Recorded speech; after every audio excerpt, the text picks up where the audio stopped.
Tiens François, tu voulais nous parler des orchidées si je ne dis pas de bêtises. Mais tiens, tu n'es pas chez toi ?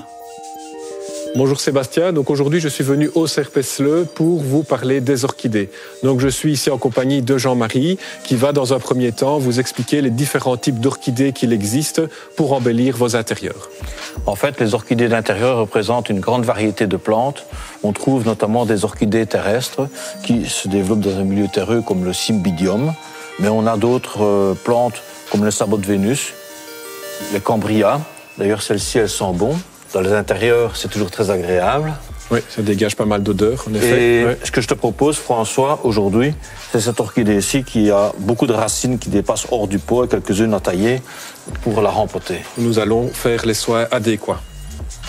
Donc on voit en effet qu'il est important de réaliser un nouvel empotage parce que les racines débordent du pot. Donc on a des racines notamment qui sont en pleine vie, mais on a aussi des racines brunes, nécrosées, séchées, qu'il va être important de couper avant de procéder à l'empotage. Donc pour les couper proprement, je vais m'équiper d'un petit sécateur qui aura été préalablement désinfecté et je vais retirer délicatement l'orchidée de son ancien pot pour le mettre dans un nouveau pot à l'aide d'un nouveau substrat.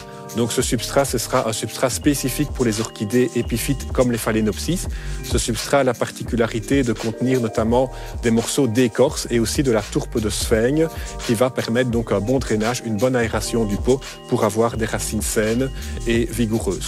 Il sera aussi important de ne pas confondre ce substrat avec un substrat plus pour les orchidées terrestres, donc l'autre type d'orchidée que Jean-Marie vous a proposé, qui est un substrat un peu plus fin, un peu plus tourbeux, qui va retenir un petit peu plus l'humidité. Ben voilà Jean-Marie, tu tombes bien. Voilà que je termine justement de rempoter ici l'orchidée. Donc tu vois, j'ai laissé les racines vivantes ici bien débordées du pot. C'est très important. Oui. C'est très important parce qu'en fait, elles font la photosynthèse. C'est d'ailleurs pour ça qu'on utilise un pot transparent pour que les racines puissent aussi faire la photosynthèse. Mais quand c'est un cache-pot, il faut les laisser sortir également à l'extérieur. Et les orchidées, à l'intérieur, souvent, ont des problèmes d'humidité, surtout près des sources de chaleur. Il faut essayer de les éloigner. Et pour cela, donc, on utilise généralement un brumisateur pour compenser le manque d'humidité par une humidité extérieure. Et on peut également arroser. Donc c'est important effectivement de bien arroser ici l'orchidée.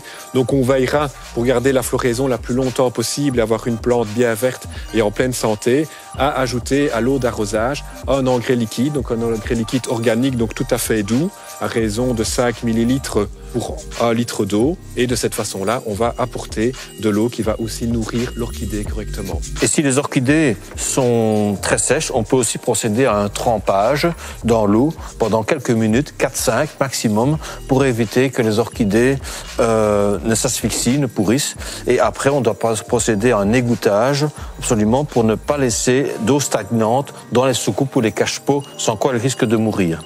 Et pour terminer, il est très important de garder les orchidées dans un endroit où le soleil ne brille pas trop, de façon à ce que les orchidées ne sèchent pas et ne brûlent pas non plus sous l'action directe du soleil. Ben voilà, merci Jean-Marie pour tous ces conseils et à bientôt.